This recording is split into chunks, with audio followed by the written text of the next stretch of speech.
Hello student, welcome to our YouTube channel commerce efficiency. आज की class में start करें एक नया टॉपिक मॉनेटरी पॉलिसी और इकोनॉमिक डेवलपमेंट वाला। इस लास्ट क्लास में हमने कंप्लीट किया टॉपिक मॉनेटरी पॉलिसी और स्टेबलाइजेशन। अगर अभी तक आपने लास्ट क्लास नहीं देखिए ताकि आपकी स्टडी में कंसिस्टेंसी बनी रहे। अगर अभी तक आपने मेरे यूट्यूब चैनल कॉमर्स एफिशिएंसी को सब्सक्राइब नहीं किया, सब्सक्राइब कीजिए ताकि जब भी मैं वीडियोज़ अपलोड करूँ सबसे पहले नोटिफिकेशन आपके पास जाए, आप वीडियोज़ को देखें और आपकी स्टडी बूस्टअप हो। मॉनेटरी पॉलिसी और इकोनॉमी डेवलपमेंट का क्या रिलेशन है, यानी कि अगर इकोनॉमी को डेवलप करना है तो उसमें मॉनेटरी पॉलिसी कैसे रोल प्ले कर सकती है। क्योंकि जब भी किसी इकोनॉमी को डेवलप करना होता है, विकास करना होता है किसी देश का, तो उसके लिए कैपिटल फॉर्मेशन बहुत ज़रूरी होता है। एक बढ़िया टेक्नोलॉजी का इस्तेमाल करना बहुत ज़रूरी होता है। लेकिन जो कैपिटल फॉर्मेशन होता है ये डिपेंड करता है सेविंग के ऊपर और इन्वेस्टमेंट के ऊपर। और जो कैपिटल फॉर्मेशन है, कैपिटल फॉर्मेशन की हेल्प से ही टेक्नोलॉजिकल एडवांसमेंट पॉसिबल हो पाता है, यानी कि नई नई टेक्नोलॉजी, एडवांस टेक्नोलॉजी है जो अपने देश के अंदर आती है, जिससे विकास हो पाता है।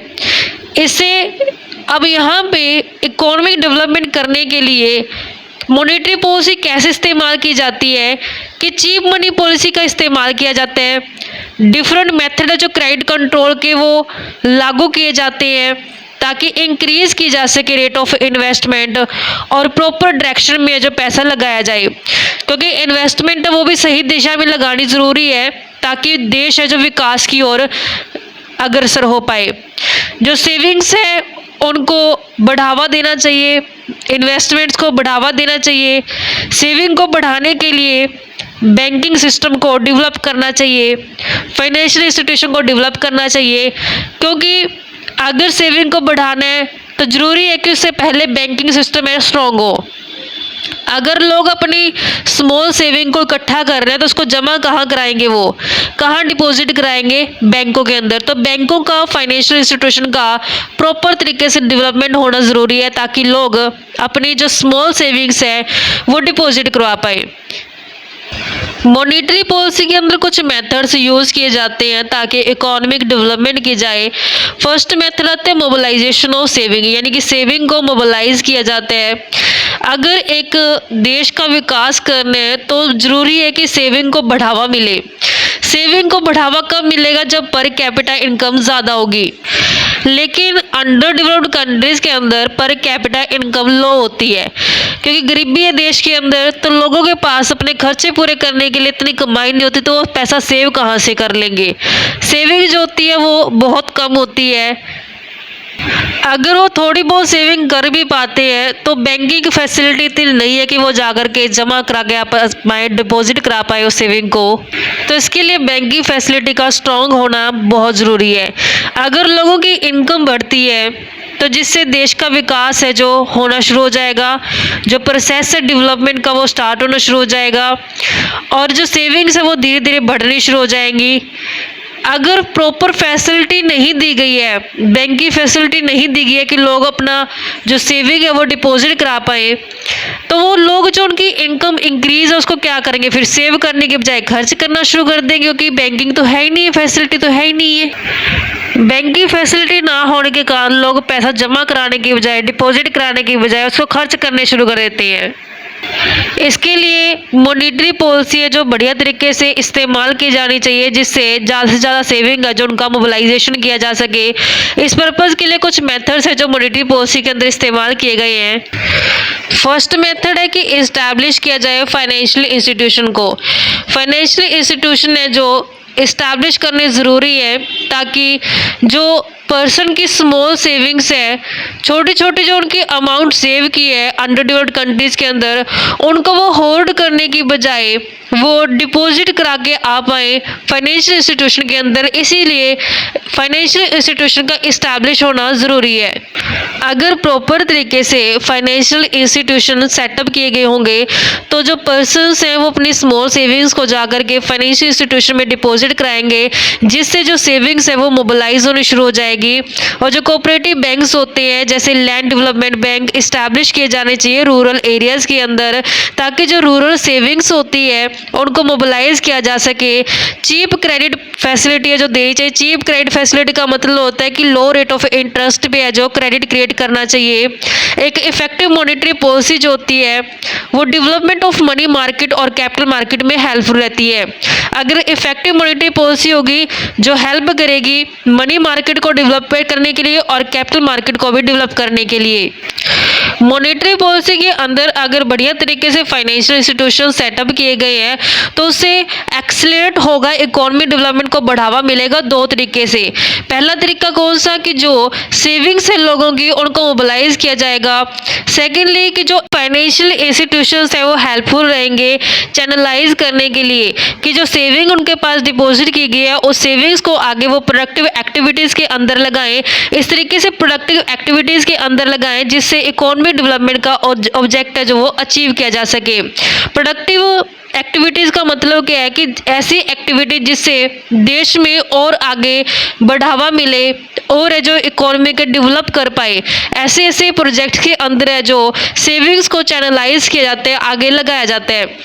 अट्रैक्टिव स्कीम्स ऑफ सेविंग्स की सेविंग्स को अट्रैक्ट करने के लिए नई नई स्कीमें है जो लॉन्च करनी चाहिए जिससे लोगों को है जो अंदर उनके एक लालच पैदा हो पैसा जमा करने का, जिससे सेविंग है जो ज़्यादा से ज़्यादा करें और आगे इकोनॉमी का जो डेवलप कर पाए।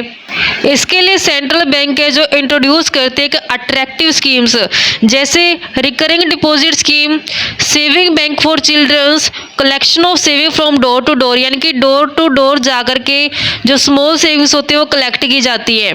स्पेशल सेविंग स्कीम है जो इस्तेमाल की जाती है मोबिलाइज करने के लिए जो रूरल सेविंग होती है, क्योंकि रूरल एरियाज़ के अंदर अब तो बहुत विकास हो चुका है। पहले के टाइम में क्या था कि बैंकिंग फैसिलिटी प्रॉपर नहीं थी तो लोग क्या करते थे अपना पैसा अगर उनके पास कुछ सेविंग होती थी तो वो उसको जमा नहीं करा पाते, डिपॉजिट नहीं करा पाते थे बैंकिंग फैसिलिटी ना होने के कारण, तो वो पैसा अपने पास होल्ड कर लेते थे यानी कि जमाखोरी कर लेते थे या फिर वो उस पैसे को खर्च कर देते थे जिससे विकास था जो गाँव का पहले नहीं हो पाता था इतना। अब जैसे जैसे बैंकिंग है जो इस्तेमाल की गई है यानी बैंकिंग इंस्टीट्यूशन इस्टेब्लिश किए गए हैं रूरल एरियाज़ के अंदर, जिससे धीरे धीरे लोगों के अंदर पैसे को सेव करने की है जो एकाग्रता बढ़ी है और वो पैसे को सेव करने की ओर बढ़े हैं, जिससे वो अब धीरे धीरे करके जो रूरल एरियाज है उनका भी डेवलपमेंट पॉसिबल हो पाया है। नेक्स्ट होती है डिपॉजिट इंश्योरेंस। पहले लोग पैसा बैंकों के अंदर जमा कराने से डरते थे, उनको लगता था कि अगर पैसा बैंक में जमा कराएंगे वो सेफ नहीं रहेगा। इस कारण से जो डिपॉजिट इंश्योरेंस का जो इस्तेमाल किया गया जिससे लोगों को जो कॉन्फिडेंस क्रिएट हो जाए बैंकिंग सिस्टम के ऊपर, ताकि लोग जो विश्वास करेंगे बैंकिंग सिस्टम के ऊपर तभी वो ज़्यादा से ज़्यादा जो डिपॉजिट करवा पाएंगे अपनी सेविंग्स को बैंक के अंदर, जिससे इकोनॉमिक डेवलपमेंट को जो बढ़ावा मिलेगा।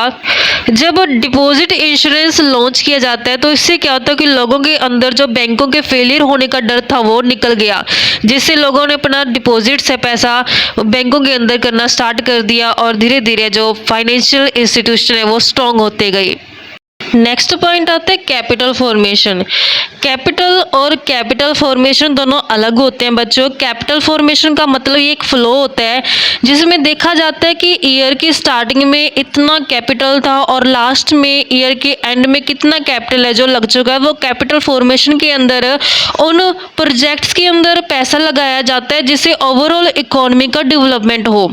तो यहाँ पे जो कैपिटल फॉर्मेशन होती है दो तरीके से की जाती है, एक डायरेक्ट इन्वेस्टमेंट और एक इनडायरेक्ट इन्वेस्टमेंट। डायरेक्ट इन्वेस्टमेंट का मतलब क्या होता है कि जो मॉनेटरी अथॉरिटी होती है कंट्री की, वो जब भी प्राइवेट इन्वेस्टमेंट के अंदर डेफिशिएंसी आती है यानी कि जब भी प्राइवेट इन्वेस्टमेंट कम हो जाती है तो पब्लिक क्या इन्वेस्टमेंट का जो इस्तेमाल किया जाता है मॉनेटरी अथॉरिटी द्वारा, क्योंकि कई बार जो प्राइवेट सेक्टर है वो डिस्करेज हो जाते हैं जिससे जो इकोनॉमी है वो ग्रो अप नहीं कर पाती, क्योंकि प्राइवेट और पब्लिक दोनों ही सेक्टर का मेन रोल रहता है इकोनॉमी को डेवलप करने के लिए। जहाँ लगता है मॉनेटरी अथॉरिटी को कि प्राइवेट इन्वेस्टमेंट वीक पड़ रही है, कम पड़ रही है, डेफिशिएंसी आ गई है, तो वहीं पे मॉनेटरी अथॉरिटी द्वारा पब्लिक इन्वेस्टमेंट को बढ़ावा दिया जाता है।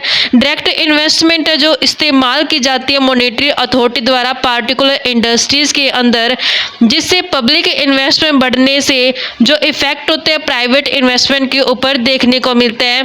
तो यहाँ पे जो इम्पैक्ट होते हैं इन्वेस्टमेंट मल्टीप्लायर का, वो इन्वेस्टमेंट मल्टीप्लायर का मतलब क्या होता है, जितने इन्वेस्टमेंट बढ़ाई गई है उससे ज़्यादा नेशनल इनकम है जो बढ़ गई है, यानी कि इंक्रीज इन इन्वेस्टमेंट से बहुत गुना क्या बढ़ चुकी है, नेशनल इनकम बढ़ चुकी है।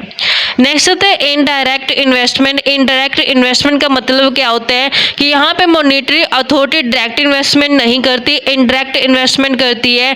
जैसे इस्टेब्लिश करना स्पेशल फाइनेंशियल इंस्टीट्यूशन, जैसे कि इंडस्ट्रियल बैंक से इस्टेब्लिश कर दिए, एग्रीकल्चरल बैंक इस्टेब्लिश कर दिए, export import bank etcetera establish किए जाते हैं। जो ये इंस्टीट्यूशंस होते हैं ये लॉन्ग टर्म और मीडियम टर्म क्रेडिट प्रोवाइड करवाते हैं कम रेट ऑफ इंटरेस्ट से। यानी कि यहाँ पे जो मॉनेटरी अथॉरिटी द्वारा डायरेक्टली पैसा नहीं लगाया गया, बल्कि फाइनेंशियल इंस्टीट्यूशंस इस्टेब्लिश कर दिए। फाइनेंशियल इंस्टीट्यूशंस आगे लॉन्ग और मीडियम टर्म क्रेडिट देते हैं, उधारा देते हैं लो रेट ऑफ इंटरेस्ट से। मॉनेटरी अथॉरिटी मनी मार्केट और कैपिटल मार्केट को डेवलप करके मोबिलाइज करती है जो इन्वेस्टमेंट होती है, जिससे इकोनॉमिक डेवलपमेंट को बढ़ावा मिल पाता है। नेक्स्ट है डेफिसिट फाइनेंसिंग। डेफिसिट फाइनेंसिंग जुड़ी होती है खर्चों और रिवेन्यू ऑफ गवर्नमेंट से, कि जब गवर्नमेंट के एक्सपेंडिचर्स ज़्यादा हो जाते हैं as compare to their revenue, उसे डेफिसिट फाइनेंसिंग बोला जाता है। जब गवर्नमेंट के एक्सपेंडिचर्स ज़्यादा हो जाते हैं रिवेन्यू से, तो इसी को हम बोलते हैं डेफिसिट फाइनेंसिंग। डेफिसिट फाइनेंसिंग यानी कि फाइनेंस की क्या हो चुकी है, कमी हो चुकी है। अब डेफिसिट फाइनेंसिंग को पूरा करने के लिए गवर्नमेंट जो उधारा पैसा लेती है सेंट्रल बैंक यानी कि आरबीआई से, जो पैसा गवर्नमेंट ने आरबीआई से उधार लिए उस पैसे को वो खर्चों के ऊपर लगाते। खर्चा किस चीज़ के ऊपर करती है गवर्नमेंट, मीन्स ऑफ ट्रांसपोर्ट के ऊपर, इरिगेशन के ऊपर, फैसिलिटीज़ के ऊपर, जिससे क्या होता है कि सर्कुलेशन मनी इंक्रीज हो जाती है। मनी है जो सर्कुलेशन में बढ़ जाती है, जिससे जो जनरल प्राइस लेवल है वो बढ़ने शुरू हो जाते हैं, क्योंकि जब सर्कुलेशन ऑफ मनी इंक्रीज हो जाएगी जिस कारण से जो वैल्यू ऑफ मनी होती है वो कम हो जाती है। वैल्यू ऑफ मनी का मतलब क्या होता है कि अगर क्वांटिटी ऑफ मनी यानी सप्लाई ऑफ मनी बढ़ जाते तो लोगों को पैसे की कदर कम हो जाती है, जिस कारण से धीरे धीरे करके जनरल प्राइस लेवल है बढ़ने शुरू हो जाते हैं। जब प्राइस बढ़ेंगे तो जिससे प्रोड्यूसर का जो प्रॉफिट होगा वो भी बढ़ना शुरू हो जाएगा, क्योंकि हाई प्राइस, एक प्रोड्यूसर क्या चाहता है कि जब प्राइस है जो हाई होते हैं गुड्स और सर्विसेज के, जिससे वो सप्लाई ऑफ गुड्स और सर्विसेज बढ़ा देते हैं। जब सप्लाई ऑफ गुड्स और सर्विसेज बढ़ जाते हैं जिससे उसके प्रॉफिट जो होते हैं एंटरप्रेन्योर के यानी कि जो प्रोड्यूसर होता है उसके प्रॉफिट्स ही बढ़ने शुरू हो जाते हैं। जब प्रॉफिट्स बढ़ने शुरू हो जाते हैं जिससे इनकम जो होती है ट्रेडर्स की और इंडस्ट्रियलिस्ट की वो बढ़नी शुरू हो जाती है, और आगे और भी ज़्यादा इन्वेस्टमेंट है वो कर पाते हैं नई इंडस्ट्रीज़ को सेट करना या फिर एक्सपेंशन कर पाना, जो बिजनेस का स्केल होता है, जो हेल्पफुल रहता है इकोनॉमिक डेवलपमेंट के लिए। नेक्स्ट पॉइंट आते हैं प्राइस स्टेबिलिटी। अगर अचीव करना है high rate of economic development तो ज़रूरी है कि कोई भी फ्लक्चुएशन प्राइस के अंदर ना आए, लेकिन थोड़ी बहुत राइज है जो प्राइस होते रहते हैं, थोड़ा बहुत प्राइस है जो बढ़ते रहते हैं, जिससे इन्वेस्टमेंट को बढ़ावा मिलता है। लेकिन अगर प्राइस बहुत ज़्यादा बढ़ चुके हैं तो ये इकोनॉमी को नुकसान पहुंचा सकते हैं। होर्डिंग को रोकने के लिए, होर्डिंग का मतलब होता है कि जमाखोरी, स्पेकुलेशन मतलब कि सट्टेबाजी को रोकने के लिए, एग्रीगेट डिमांड को बढ़ाने के लिए मॉनेटरी अथॉरिटी क्वालिटेटिव मेथड है जो यूज़ किए जाते हैं, जैसे कि चेंज कर देना marginal requirement of loan. Marginal requirement of loan का मतलब क्या होता है कि जितनी सिक्योरिटी रखी गई है प्लेज के रूप में लोन के अगेंस्ट, क्योंकि बैंक कभी भी फ्री में हमें लोन नहीं देती, उधारा पैसा नहीं देती। जब भी बैंक से उधारा पैसा लिया जाता है तो उस उधारे पैसे के पीछे वो सिक्योरिटी गिरवी रखवाती है। अगर मान लेते हैं कि 100 रुपये की सिक्योरिटी रखवाई है और 80 रुपये का लोन दे दिया तो 20 रुपये है जो वो मार्जिन कहलाता है। तो यहाँ पे जो monetary authority time to time changes करती रहती है क्वालिटेटिव मेथड्स के अंदर। मार्जिन रिक्वायरमेंट ऑफ लोन को चेंज कर दिया। रेशियो ऑफ क्रेडिट, रेशियो का मतलब वो क्या होता है कि सेंट्रल बैंक द्वारा फिक्स कर दिए जाते हैं कि इस पार्टिकुलर सेक्टर को आप इतने % लोन ही दे सकते, इससे ज़्यादा नहीं दे सकते। जिसे रेशियो है जो ऑलरेडी पता है कमर्शियल बैंक को कितनी रेशियो डिटरमाइन की गई है आरबीआई द्वारा। जब भी कमर्शियल बैंक लोन देंगे तो उन्हें वो रेशो ध्यान में रहेगा कि इस % से ज़्यादा वो लोन नहीं दे सकते। जो भी particular areas, specific areas RBI द्वारा डिटरमाइन किए जाते हैं। ऐसे क्वांटिटेटिव मेथड जैसे कि बैंक रेट के अंदर चेंज कर देना। बैंक रेट का मतलब क्या होता है कि जब आरबीआई कमर्शियल बैंक को उधार पैसा देती है, जिस रेट ऑफ इंटरेस्ट पे उधार पैसा देती है उसे बैंक रेट बोला जाता है। ओपन मार्केट ऑपरेशंस के अंदर आरबीआई सिक्योरिटीज को सेल और परचेज करती है। चेंज कर देना मिनिमम रिजर्व फंड के अंदर। अंडर डेवलप्ड कंट्रीज़ के अंदर जो बैंक रेट के अंदर चेंज किया तो ये प्रूव होता है कि मोर इफेक्टिव मेथड है क्रेडिट कंट्रोल करने का ओपन मार्केट ऑपरेशन की बजाय। यानी कि अगर अंडर डेवलप्ड कंट्रीज़ के अंदर बैंक रेट के अंदर चेंज किया जाता है तो ये सही रहता है as compare to open market operation credit control करने के लिए। नेक्स्ट पॉइंट आते हैं full employment. Underdeveloped countries के अंदर डिसगाइज्ड और साइक्लिकल अनएम्प्लॉयमेंट पाई जाती है। डिसगाइज्ड अनएम्प्लॉयमेंट का मतलब होता है कि एक ऐसी सिचुएशन होती है जहाँ पे ज़रूरत से ज़्यादा लोग काम कर रहे होते हैं एक पार्टिकुलर ऑक्यूपेशन के ऊपर, लेकिन जो उनका मार्जिनल कंट्रीब्यूशन है वो ना के बराबर होते हैं। एग्जाम्पल के लिए एग्रीकल्चर इन रूरल इंडिया। एक एग्रीकल्चर यानी कि एक पार्टिकुलर फार्म के ऊपर सिर्फ 2 लोगों के काम करने की ज़रूरत होती है, लेकिन गांव के अंदर देखने को मिलता है कि पूरी फैमिली ही एग्रीकल्चर के ऊपर डिपेंड हो जाती है। मान लेते हैं कि फैमिली के अंदर 5 लोग हैं तो ज़रूरत तो सिर्फ 2 लोगों की है, 5 के 5 लोग हैं जो एग्रीकल्चर के ऊपर डिपेंड हो गए हैं। तो जो 3 लोग एक्स्ट्रा लगे हुए हैं तो उनके एफर्ट से, उनके काम से कोई भी एक्स्ट्रा आउटपुट नहीं मिलने वाला। इसे बोलते हैं डिसगाइज्ड अनएम्प्लॉयमेंट।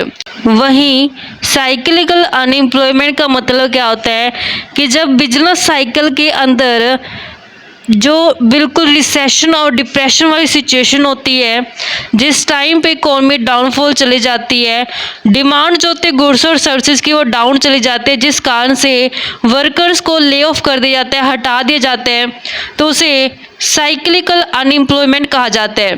तो अंडर डेवलप्ड कंट्रीज़ के अंदर डिसगाइज्ड और साइक्लिकल अनएम्प्लॉयमेंट पाई जाती है।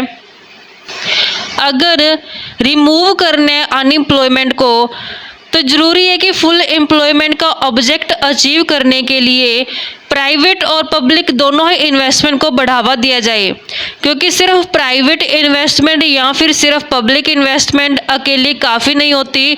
अगर ओवरऑल इकोनॉमी का डेवलपमेंट करना है तो दोनों को ही, प्राइवेट प्लस पब्लिक इन्वेस्टमेंट दोनों को ही है जो लगाना पड़ेगा ताकि बूस्ट हो सके, इकोनॉमी डेवलपमेंट हो सके। तो ये तभी पॉसिबल हो पाएगा जब रेट ऑफ इंटरेस्ट कम होगी। परज्यू करेगा, ये कैसे परज्यूइंग करेगा, जो चीप मनी पॉलिसी इस्तेमाल की जाएगी, चीप मनी पॉलिसी बोल दो या फिर लो रेट ऑफ इंटरेस्ट बोल दो, बात एक ही है। और इंक्रीज़ करनी पड़ेगी सप्लाई ऑफ मनी। जब सप्लाई ऑफ मनी इंक्रीज़ हो जाएगी, इकोनॉमी के अंदर जो फ्लो ऑफ मनी है वो बढ़ जाएगा। फ्लो ऑफ मनी बढ़ने से है जो धीरे धीरे करके अनएम्प्लॉयमेंट की सिचुएशन है जो दूर हो सकती है, क्योंकि जैसे फ्लो ऑफ इनकम बढ़ेगा लोगों के पास इनकम आएगी।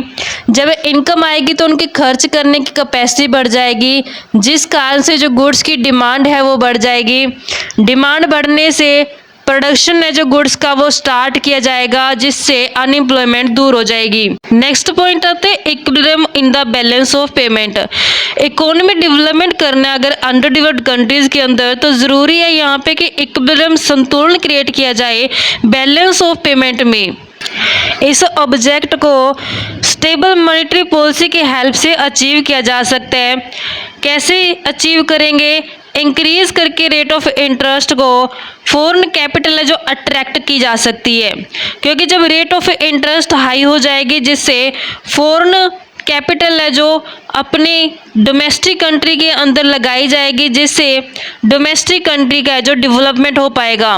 जो प्राइजेज है उनको डाउन किया जाता है ताकि कंट्रोल किया जा सके सप्लाई ऑफ मनी को, जिसका रिजल्ट क्या होता है कि एक्सपोर्ट को बढ़ावा मिलता है और इंपोर्ट कम हो जाते हैं।